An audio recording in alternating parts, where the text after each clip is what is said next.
Hello. Now to part 2 of the watercolor lesson. All right, now we have our watercolor painted and it's dried. And I did cheat a little bit, and this is something that you can do if you don't want to wait, because you want to make sure that this is perfectly dry and no longer cold or wet to the touch. It shouldn't be cold anymore before you start working on it with your marker. I used a hairdryer, and that will make it go really, really quickly. So what we're going to try to do now is we're going to look at our artwork. And when you paint this, I want to tell you, do not scrub. Don't use your paintbrush like a scrub brush.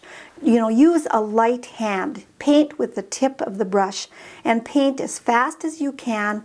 Run your colors together and stay away from like black and because your painting will get dirty.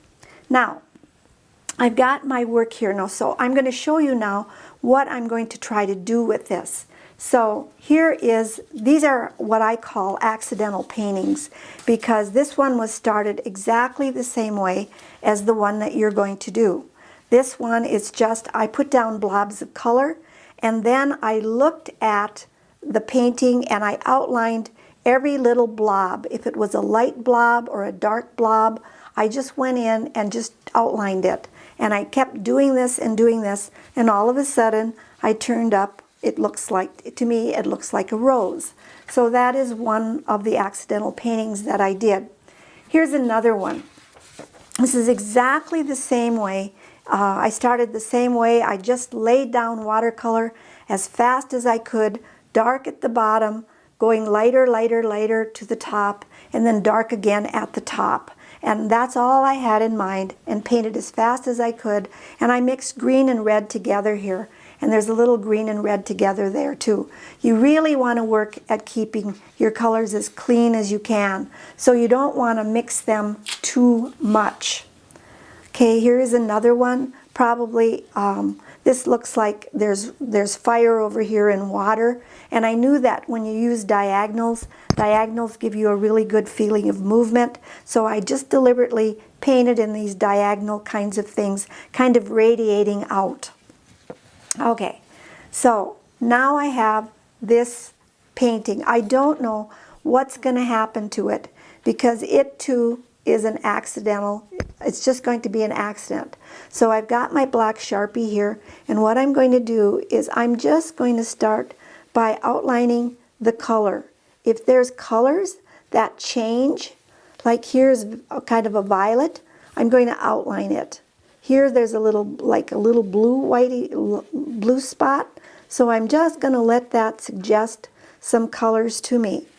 And I'm just going to keep doing this until I have every color that I can see that there's any color differentiation. So if here's a lighter spot, I'm going to outline it. If here's a spot that's kind of violet, and then it goes like here, I'm going to outline it. So I'm just going to do this until the whole painting is covered with these lines.